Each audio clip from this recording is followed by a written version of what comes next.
하나님 말씀 사도행전 5장 29절 말씀입니다. 베드로와 사도들이 대답하여 이르되 사람보다 하나님께 순종하는 것이 마땅하니라. 너희가 나무에 달아 죽인 예수를 우리 조상의 하나님이 살리시고 이스라엘에게 회개함과 죄 사함을 주시려고 그를 오른손으로 높이사 임금과 구주로 삼으셨느니라. 우리는 이 일의 증인이요 하나님이 자기에게 순종하는 사람들에게 주신 성령도 그러하니라 하더라. 아멘. 오늘 우리가 같이 보아야 할 말씀 가운데에 좀 더 관심 있게 기울여 봐야 할 말씀은 31절의 말씀이겠습니다. 이스라엘에게 회개함과 죄 사함을 주시려고 그를 오른손으로 높이사 임금과 구주로 삼으셨느니라 라고 얘기하고 있습니다. 복음의 메시지에서 무엇이 우선되어져야 하는지를 얘기하고 있습니다. 우리가 복음이라고 얘기하고 또 믿는다라고 얘기하면 그저 자동적으로 우리가 믿어지는 것처럼 생각하기가 쉽지만 여기서 더 기울여야 할 것이 있고 그것이 매우 중요하다라고 얘기하는 것이 있어요. 그게 뭐냐면 이스라엘에게 죄 사함과 그 앞에요 회개함을 이렇게 얘기하고 있습니다. 복음 메시지에 무엇보다 중요한 것은요 회개가 있어야 된다는 걸 얘기합니다. 회개가 우선되어져야 한다는 것입니다. 죄 사함을 얻으려면 회개함이 반드시 필요 요소고 죄 사함으로 가는 문이다라는 것입니다. 죄 사함 받기 위해서는 회개함을 통과해서 죄 사함에 이르게 되어진다는 말씀입니다. 거듭나지 않은 자연인들은요 복음에 대해서 적개심을 가지고 그래서 회개의 필요성이라든지 가르침을 본능적으로 싫어합니다. 회개라는 것, 그것이 자기가 무슨 의미인지도 정확하게 모르지만 그럼에도 회개라는 말이 나오면 그게 본능적으로 그냥 자기는 부딪히는 것입니다. 그 같은 이유가 있습니다.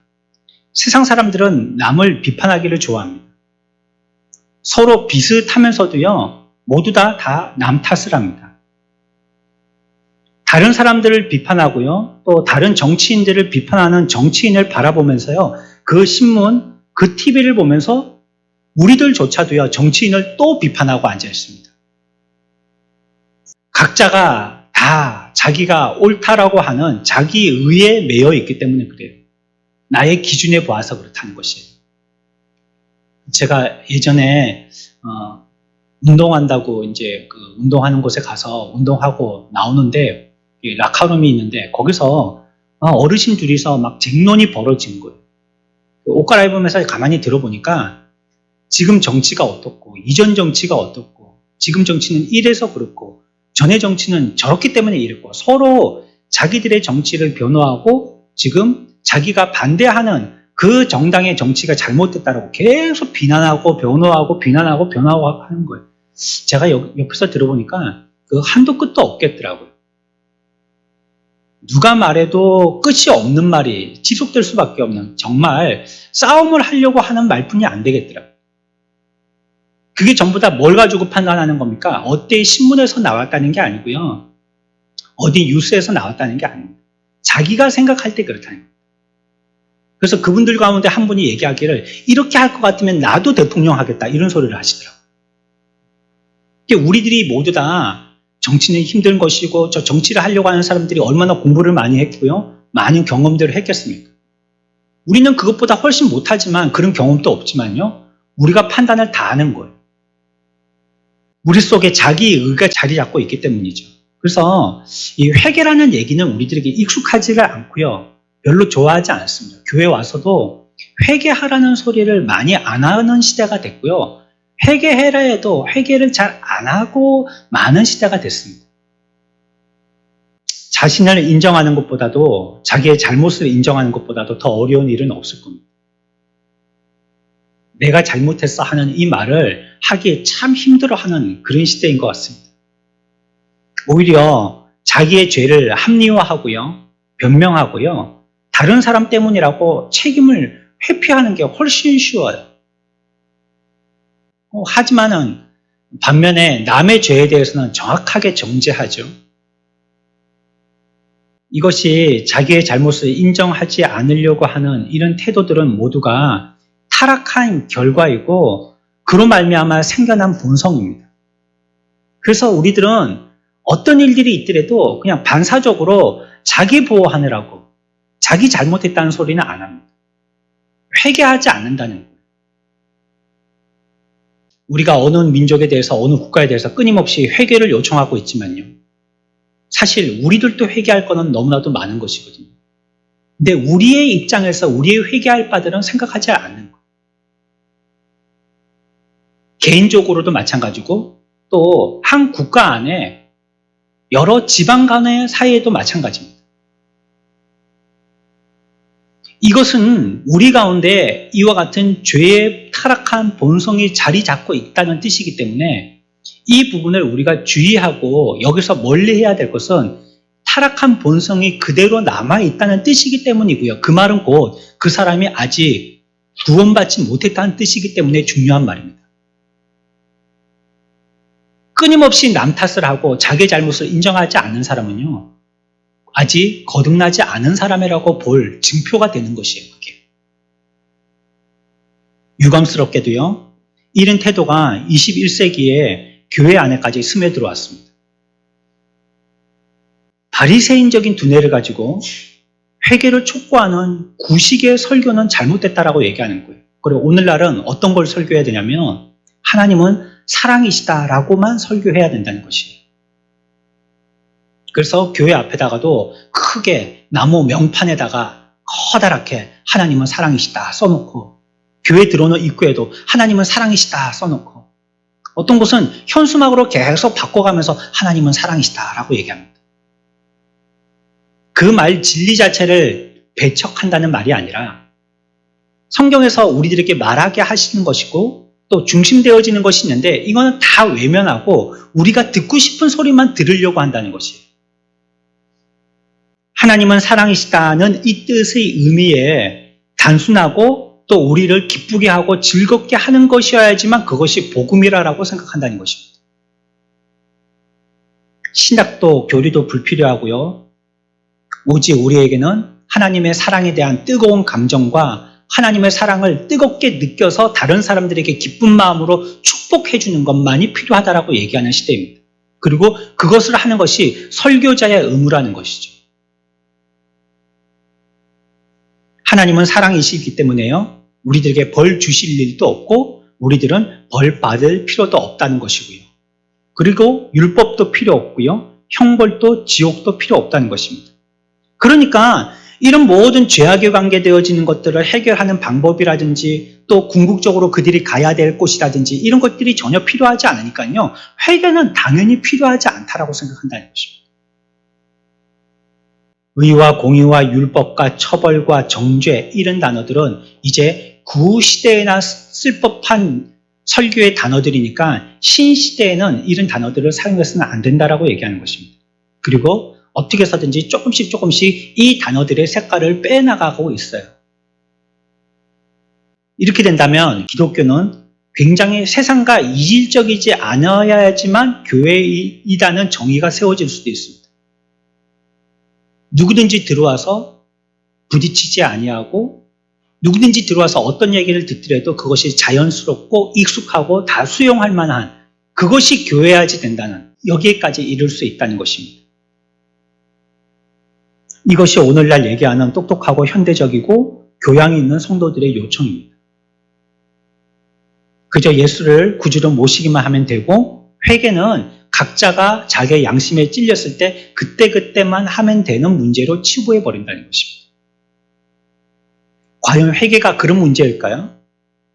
회개가 내가 잘못했는지 어떤 사건으로 인하여서 내 양심에 찔림이 있을 때 잠시 닭똥 같은 눈물 몇 방울 떨어뜨리면서 잘못을 뉘우치는 그런 기분과 감정, 그런 것들로만 회개로 성경은 말하고 있는 것입니까?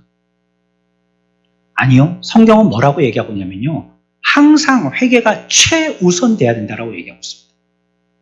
믿음에는요. 회개가 최우선이 돼야 된다는 거예요. 31절 함께 읽습니다. 이스라엘에게 회개함과 죄 사함을 주시려고 그를 오른손으로 높이사 임금과 구주로 삼으셨느니라. 아멘. 이스라엘에게요. 죄 사함을 주시려고 하실 때에는 반드시 회개함이 있어야 된다는 것입니다. 꼭 우리 가운데는 회개의 심령이 필요하다는 것입니다. 강팍해 있는 이 시대에 모든 것을 우리의 의 가지고 자평하는 이런 시대에 그리고 그 사람들이 세워놓은 어떤 이론이라든지 하는 것들을 자해석하는 시대에 모두 내가 이해하고 내 생각하는 내 판단이 진리의 기준이 되어져 있는 이 시대에 우리들에게 절실히 요청되는 것은요, 회개하는 심령이라는 겁니다. 이것이 성경에서 변함없는 가르침입니다. 역대의 선지자들도요, 그래서 성경에 있는 하나님의 말씀을 전할 때 반드시 그 앞에 뭐라고 얘기했냐면 돌이키라라고 얘기했습니다. 회개하고 돌이키라는 것입니다. 에스겔 18장 31절 말씀입니다. 읽어봅시다. 너희는 너희가 범한 모든 죄악을 버리고 마음과 영을 새롭게 할지어다. 이스라엘 족속아, 너희가 어찌하여 죽고자 하느냐? 주 여호와의 말씀이니라. 죽을 자가 죽는 것도 내가 기뻐하지 아니하노니 너희는 스스로 돌이키고 살지니라. 아멘. 너희는 스스로 어떻게 하라고요? 돌이키라는 것입니다. 이것이 선지자들이 항상 하나님의 말씀을 대언할 때 그 앞에 했던 말들입니다. 신약에도 같은 메시지가 나옵니다. 말라기 선지자가 구약의 마지막 선지자가 되고 나서 이후에 400년 동안에 아무 하나님의 말씀이 없으셨던 암흑의 시기였죠. 그러다가 첫 번째 설교자가 등장합니다. 그 사람이 누구냐면 바로 세례 요한이라는 사람입니다. 세례 요한이라는 사람이 400년 만에 등장해서 그가 처음으로 전했던 메시지가 무엇이냐면 누가복음 3장 3절의 말씀입니다. 같이 읽습니다. 요한이 요단강 부근 각처에 와서 죄 사함을 받게 하는 회개의 세례를 전파하니. 아멘. 죄 사함을 받게 하는 세례인데요. 그 세례 앞에 무엇이 붙었어요? 회개의 세례라는 것이에요. 구원에는 반드시 필수적으로 동반돼야 될 것이 회개가 있어야 된다는 것입니다.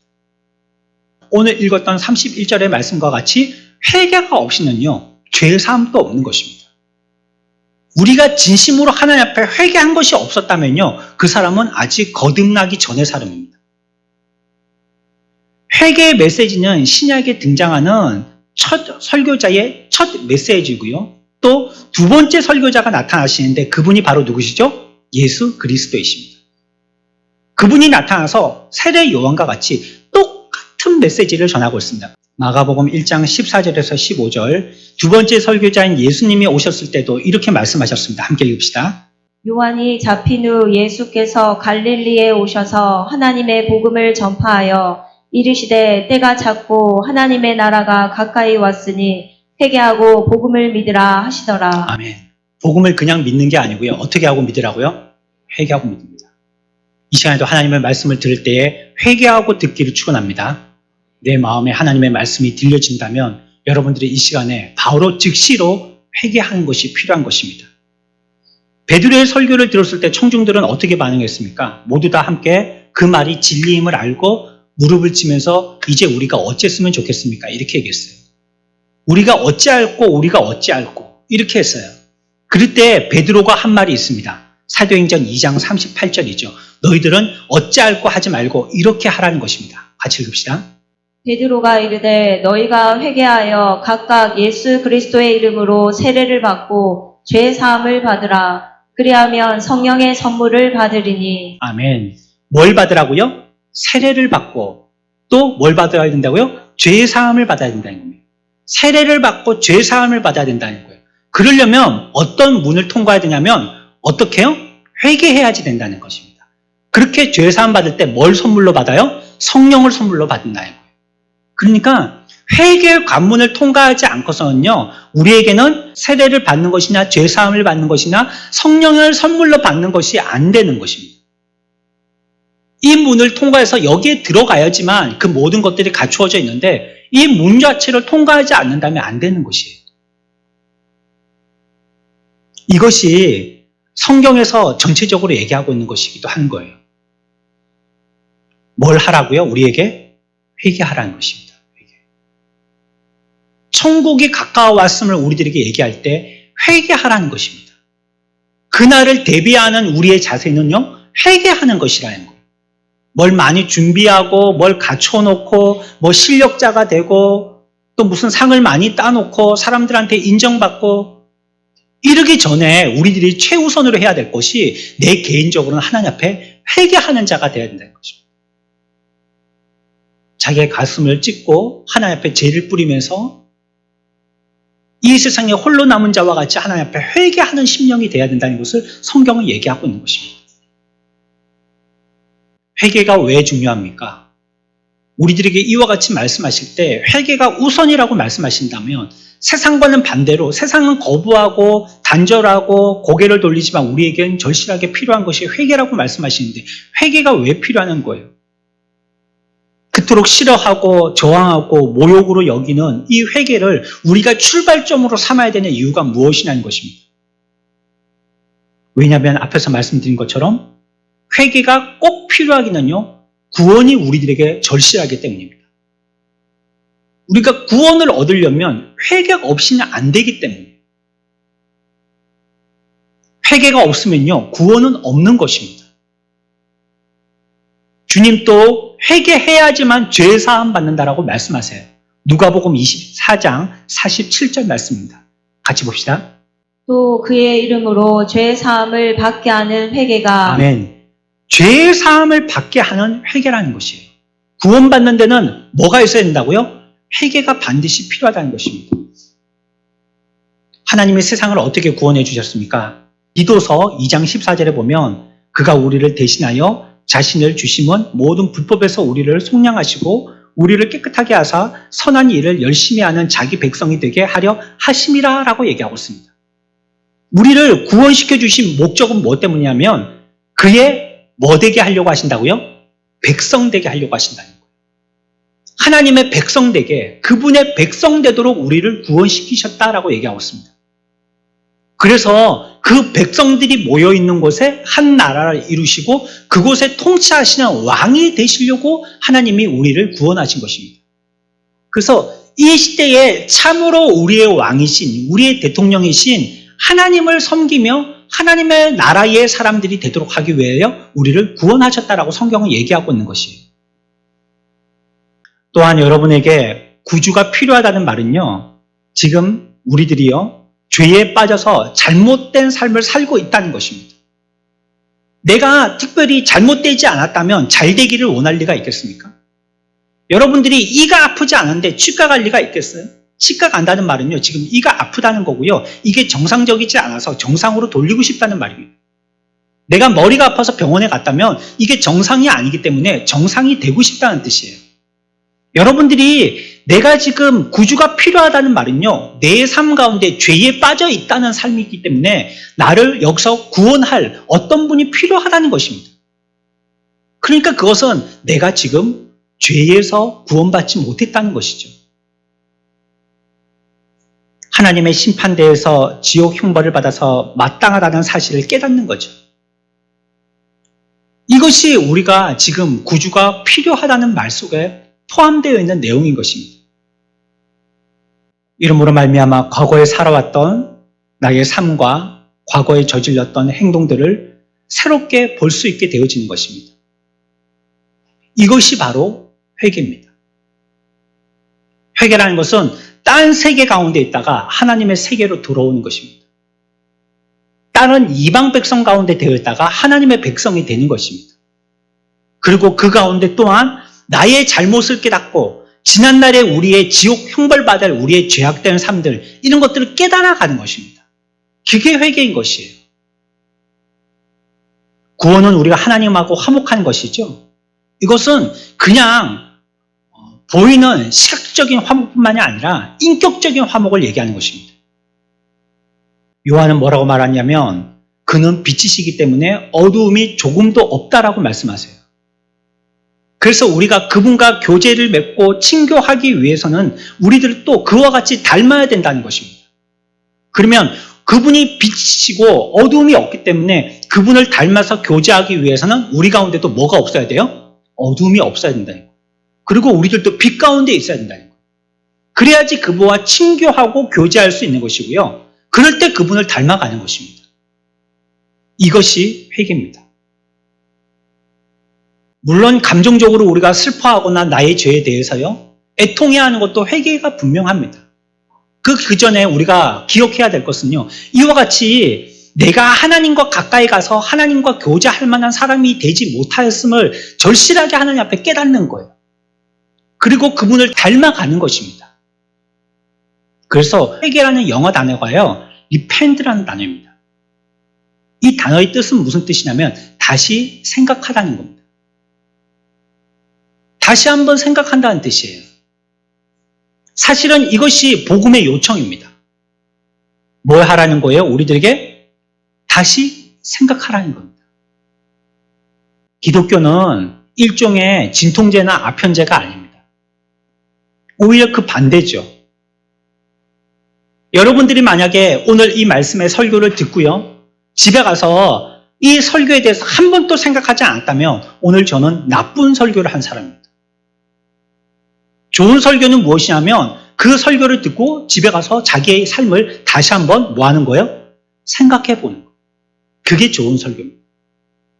당시에만 듣고 기분이 좋았다, 뭐 유쾌해졌다, 내 죄에 어떤 짐이 덜어졌다, 어깨가 가벼워졌다, 편해졌다, 후련해졌다, 이것만 느끼고 집에 돌아가서는 그 말씀이 아무것도 자기의 삶에 영향을 끼치지 못하고 그 말씀에 대해서 다시 생각해보지 못했다면 그 설교는 아무리 화려한 설교라 할지라도 나쁜 설교예요.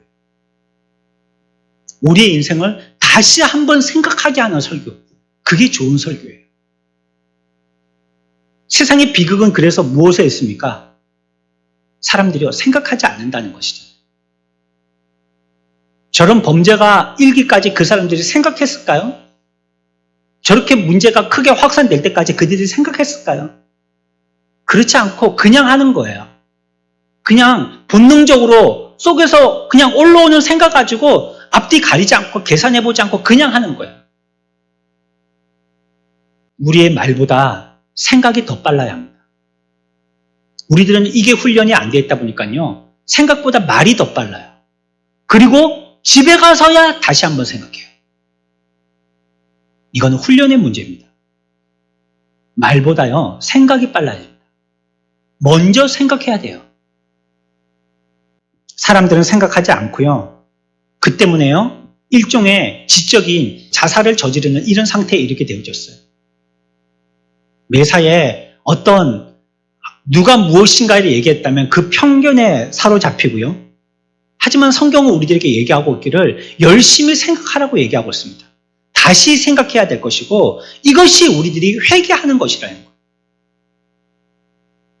복음의 말씀은 끊임없이 우리들에게 빨리 가지 말고 잠시 멈춰서 생각할 것을 얘기하고 있습니다. 내가 과연 누구인지, 인간이 무엇인지, 우리가 사는 이 세상은 무엇인지, 또 인생은 무엇인지, 이 모든 목적은 어떻게 흘러가고 있는지 이런 것들을 생각하라는 것이에요.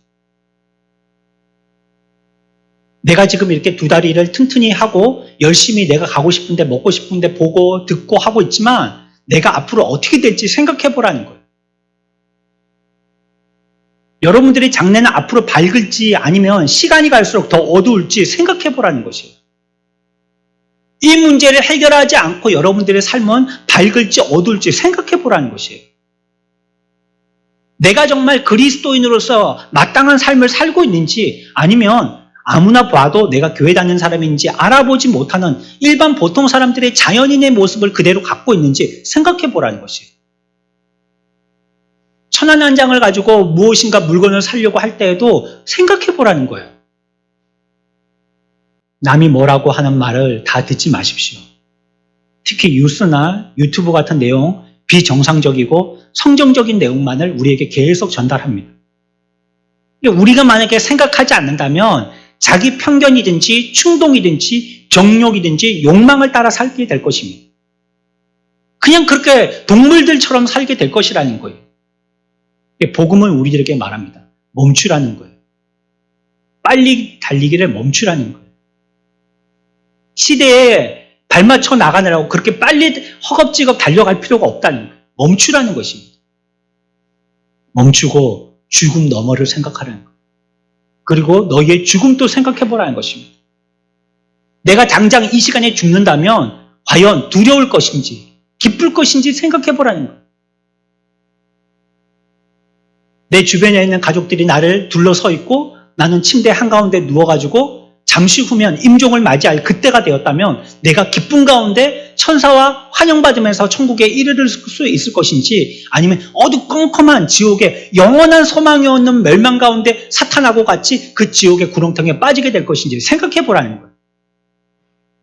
당장의 정욕을 위해서 이거 먹고 이거 취하고 하지 말고 앞을 두고 생각해 보라는 거예요. 뭘 해야 될 것인지. 무엇보다도요, 하나님에 대해서 생각해야 됩니다. 그래서 회개는요, 이 생각하라는 의미하고요, 또 한 가지 또 깊은 의미가 들어있는데요. 회개는요, 생각하기는 생각하는데 생각을요, 변화시키라는 뜻도 있습니다. 그리스어에는. 헬라어에는 생각을 변화시키라는 뜻이 있어요. 그래서 생각을 하는데요, 그 생각을 변화시켜서 생각하라는 거예요. 우리는 진지하게 열심히 생각해야 됩니다. 하지만 단순히 생각만 한다고 회개하는 것이 된 것은 아니라는 거예요. 그러니까 뭐 내가 누구를 갖다가 해했다, 그걸 가만히 생각만 했다, 그게 회개는 아니라는 것이에요. 아, 그 사람이 죽었겠구나, 뭐 가족들이 슬퍼했겠구나, 뭐 이걸 생각만 한다, 그 사건을 자꾸 머리에 그리는 것만으로 그건 회개한 게 아니잖아요. 진정한 회개라는 것은요, 성경의 증거들을 갖다가 우리가 모두 살펴본 다음에요, 자기의 편견을 가지고 앞에서 생각한 대로 자꾸 합리화하고 이렇게 하지 말고, 또 날마다 우리들에게 쏟아져 내는요, 이런 세상의 모든 정보들에 대해서요, 우리의 사고를 바꿔버리는 것입니다. 그러니까 내 생각도 그런 사람이 되지 말아야 되고, 듣는 정보에 대해서도 내가 귀 기울이지 말고 생각을 자체를 바꿔버리는 거예요. 이게 회개하는 것입니다. 여전히 우리가 그 매여있던 생각에 동일하게 매여있고, 그것 때문에 또 슬퍼하고, 그것 때문에 또 기뻐하고, 그것 때문에 염려하고 걱정하고, 똑같이 회개를 하고 있으면서, 기도하고 있으면서 여전히 그 생각을 그대로 하고 있어. 이거 회개한 것이 아니잖아요. 기도할 필요가 뭐가 있겠어요? 예배드리고 말씀드릴 필요가 뭐가 있겠어요? 예전에 그 생각이나 지금이나 동일한데 말이죠.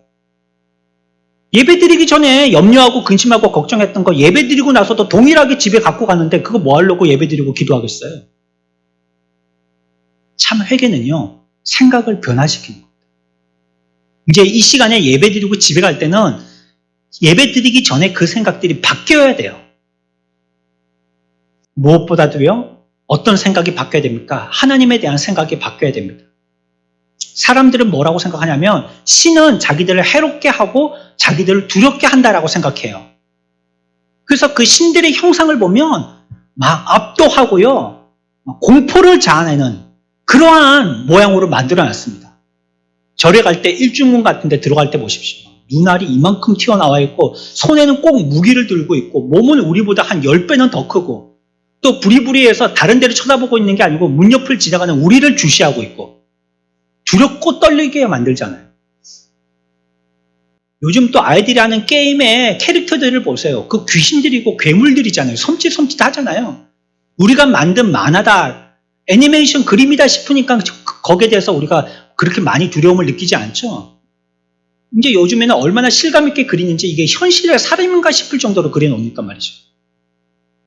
세상 사람들의 생각은 하나님에 대해서 이렇게 사고하는 것입니다. 하나님에 대해서 반대하고 올려지는 기사들은 무신론자들의 주장을 싣고 또 비성경의 태도를 집요하게 강요합니다. 그리고 진리를 비웃고요, 하나님을 비웃습니다. 하나님에 대해서 모르기 때문에 그럴 것입니다. 그러니까 이런 생각이 변화돼야 돼요. 그러기 위해서 이 땅에 예수님이 오신 것입니다. 하나님에 대한 잘못된 생각을 변화시키기 위해서 이 땅에 예수님이 오신 것입니다. 하나님을 생각할 때 겸손과 긍휼과 자비와 사랑으로 가득한 예수 그리스도가 떠올라야지 되는 것입니다. 회개는요, 하나님에 대한 생각을 바꾼다는 것입니다. 그리고요, 회개는요, 자기 자신에 대한 생각도 바꾼다는 것입니다. 인간은 동물과 같지 않습니다. 다시 생각해보고 사고를 바꿔야 하는 것입니다. 우리들은 하나님의 형상대로 지음을 받았고요, 하나님의 친구로 지음받았다는 사실을 알 필요가 있어요. 계속 기억해야 됩니다. 그러니까 회개라는 것은요, 그냥 무엇인가 잘못되어진 현상만을 잘못됐다라고 옵 씹는 것이 회개가 아니에요. 하나님에 대한 사고가 바뀌지 아니하고요. 무엇보다도 나에 대한 생각이 바뀌지 않아고서는 참 회개가 이루어질 수 없어요. 내가 어떤 존재인가를 모른다면요. 회개는요. 그건 값싼 그냥 싸구리 물품에 불과해요. 그 쓰고 나면요. 여러분들이 쉽게 사는 건요. 쉽게 버리게 되어 있습니다. 그건 뭐 없으면 또 사면 되지 이럽니다. 쉽게 얻기 때문에 그래요. 회개를 쉽게 생각하는 사람은요. 거기에 대한 진의를 찾지 못합니다. 그리고 다음에 죄 지었을 때 또 회개하면 된다라고 생각하고 하나님 앞에 나와서 기도합니다. 참 회개가 뭔지 모르기 때문에 그래요. 또한 우리가 사고를 바꾸게 된다면 자신의 삶과 죽음에 대한 생각도 바꿔야 합니다. 죽음은 참으로 끝인가 하는 생각이에요. 우리가 오랫동안 예수 믿고 나도요. 그냥 무의식 중에 드러나는 생각이 아이고 다시 태어난다면 이런 소리를 하고서 예수 믿는 사람이요. 이 땅에서 죽으면 끝이에요. 천국 아니면 지옥을 가게 되는 것이지 이 땅에 다시 나는 건 없어요. 이거는 이방 종교에서 얘기하고 있는 교리입니다. 다시 난다는 것은요. 그 사람들은 자꾸 돌고 도는 인생이라고 생각한다는 거예요. 사람이 똥파리로 태어날 수도 있고 소로 태어날 수도 있고 개로 태어날 수도 있고 그러니까 육식은 먹으면 안 되는 거죠. 아니면 착하게 잘 살았으면 다시 사람으로 태어날 수도 있고 우리들도 죽음에 대해서 바르게 생각을 가져야 되는 거예요. 보이지 않는 영원한 영역이 있다는 것, 영적인 영역이 있다는 것, 하나님의 영역에 있다는 것을 우리들은 기억해야 됩니다. 그리고 우리들은 결국 하나님 앞에서 모두 심판받게 될 것이에요. 고린도후서 5장 10절 말씀입니다. 읽습니다. 이는 우리가 다 반드시 그리스도의 심판대 앞에 나타나게 되어 각각 선악간에 그 몸으로 행한 것을 따라 받으려 함이라. 아멘. 어디 앞에 쓴다고요? 누구의 심판대 앞에요? 거기서 뭐 한다고요? 여러분들이 몸에 행한 것에 대해서 다 심판받는다는 겁니다. 우리들은 지나고 나서 몇 년 전에 있었던 일이 사진을 안 보면 나도 아득하게 다 까먹죠. 그런데 하나님의 심판대 앞에서는 그 몸으로 행한 것에 대해서 전부 다 심판받는다는 거예요. 하나님은 그거 까먹는 망각쟁이가 아니시라는 거예요. 다 기억하고 그거 갖고 다 심판하신다는 것입니다. 사람들은 자기가 살면서요. 어떻게 해서든지 최상의 유익을 얻으려고 노력을 합니다. 하지만 세상은요. 그러한 유익의 선택이라 할지라도 최후에는요. 심판받게 된다라고 얘기하는 거예요. 내가 아무리 최선을 다해서 그것이 최고로 선이라고 결정한 그 선에 대해서도요. 하나님 앞에 심판받게 된다는 것이에요. 그러니까 그 죽음에 대해서 생각하고요. 심판에 대해서 생각할 때 우리들은 분별력을 갖게 되는 것입니다. 복음 설교라는 것은 무엇입니까? 그걸 알리는 거죠. 하나님과 저와 여러분들의 처지와 죽음 이후의 세계에 대해서 알게 해주는 것입니다. 또한 우리들은요. 예수 그리스도에 대한 생각도 바꿔야 합니다. 그분은 단순한 인간이 아니십니다. 단순한 목수도 아니고 정치 선동가도 아니고 우리에게 평화를 주시는 평화주의자도 아니고요. 행복을 만드는 행복 메이커도 아니십니다. 그는 인간을 구원하기 위해서 인간의 죄를 지고 십자가에 자기 몸으로 그 벌을 감당하기 위해서 오신 영광의 주님이시라는 것을 똑똑히 알아야 되는 것입니다. 도마가 말했던 이 고백이 우리의 고백이 되어야 됩니다. 뭐라고 고백했습니까? 우리들도 같이 한번 고백해 봅니다. 요한복음 20장 28절 말씀입니다. 같이 고백합니다. 도마가 대답하여 이르되 나의 주님이시요 나의 하나님이시니이다. 아멘. 이것이 도마의 고백이고요. 저와 여러분들의 고백이 되시길 축원합니다. 이게 참 고백입니다. 그분은 나의 주님이시고 그분은 나의 하나님이시다라고 고백하는 것입니다. 누구에 대해서 지금 고백하고 있죠? 예수님에 대해서 고백하고 있는 것입니다. 그리고요. 마지막으로는요. 자기의 삶에 대한 방식에도 생각을 바꿔야 합니다. 우리의 삶을 살 때 못 죽어서 사는 양 그렇게 살아서는 안 된다는 거예요. 세상 배렸네. 아이고 몹쓸 세상 빨리 가길 잘했다. 우리가 이런 태도로 세상에 임하면 안 된다는 거예요. 우리는 지금 왕이 되어서요. 왕의 순례길을 가고 있는 것입니다. 이 땅 땅에 있는 동안에 우리가 해야 될 것은요, 영원한 천국에서 영광스럽게 살 것을 준비하고 살아가고 있는 것입니다. 여러분들이 무엇인가 내일이라도 여행을 가게 된다면요, 오늘부터 준비하겠죠. 여행 가서 뭐 텐트 생활하고 그렇게 캠핑을 할 것 같으면 뭐 고기도 살 거고 야채도 살 거고 쌀도 살 거고 뭐 침낭도 준비하고 텐트도 준비하고 또 거기서 이렇게 숙식을 할 수 있는 곳인지 아니면 캠핑장 같으면은 미리 예약을 해야 되고 가는 길도 알아야 되고 날씨도 준비해야 되고 같이 갈 사람 약속도 많은 것을 준비하지 않습니까? 이 땅에서의 우리의 삶이 그런 것입니다. 하늘나라에서의 캠핑을 준비하는 것입니다. 그러니까 이 땅에서 우리가 뭘 마련하고 얼마나 준비하고 어떤 사람이 되어야 되겠는가, 그것을 통해서 그 나라에서 우리가 그런 삶을 살게 되는 것이에요. 이처럼 회개라는 것은요, 뭐예요? 생각을 바꾸는 것입니다. 사고를 바꾸는 것입니다. 그게 회개인 것입니다. 회개라는 것이요, 그냥 정신적인 어떤 활동, 어떻게 그냥 생각하는 것으로 끝나는 것이 아니라는 거예요. 그냥 그 당시에만 슬퍼하는 것으로 끝난다든지 그 눈물 찔끔 한번 흘린 것으로 끝나는 것이 아니라는 것이에요. 저와 여러분들의 마음에도 참된 회개가 있기를 축원합니다. 그렇다면 무엇이 있어야 된다고요? 생각의 변화. 생각의 변화가 있어야 된다는 것을 알아야 될 것입니다. 그리고 또 한 가지 기억할 것이 있습니다. 그냥 우리가 슬퍼하면 그렇게 해서 생각을 어떻게 하기만 하면 되는 것이냐? 아닌 것이에요. 요엘서 2장 13절은 이렇게 얘기하고 있습니다. 참된 회개라는 것은 바로 이런 것이라는 거예요. 같이 얘기해 봅시다. 너희는 옷을 찢지 말고 마음을 찢고. 아멘. 옷을 찢지 말고 뭐 하라고요? 마음을 찢어야 된다는 것입니다. 여러분, 우리나라는요, 오랫동안 많은 슬픔 가운데 잠겨있던 역사를 가지고 있는 나라입니다. 다른 나라에 우리의 이름도 글도 다 빼앗기고요, 그냥 그 가운데 종살이를 해봤던 나라예요. 이스라엘과 같이. 또 한때는요, 전쟁 때문에요, 온 땅이 폐허가 됐던 경험을 했던 나라입니다. 그래서 모든 사람은 그 수십 년의 세월 동안 슬퍼할 수밖에 없었어요.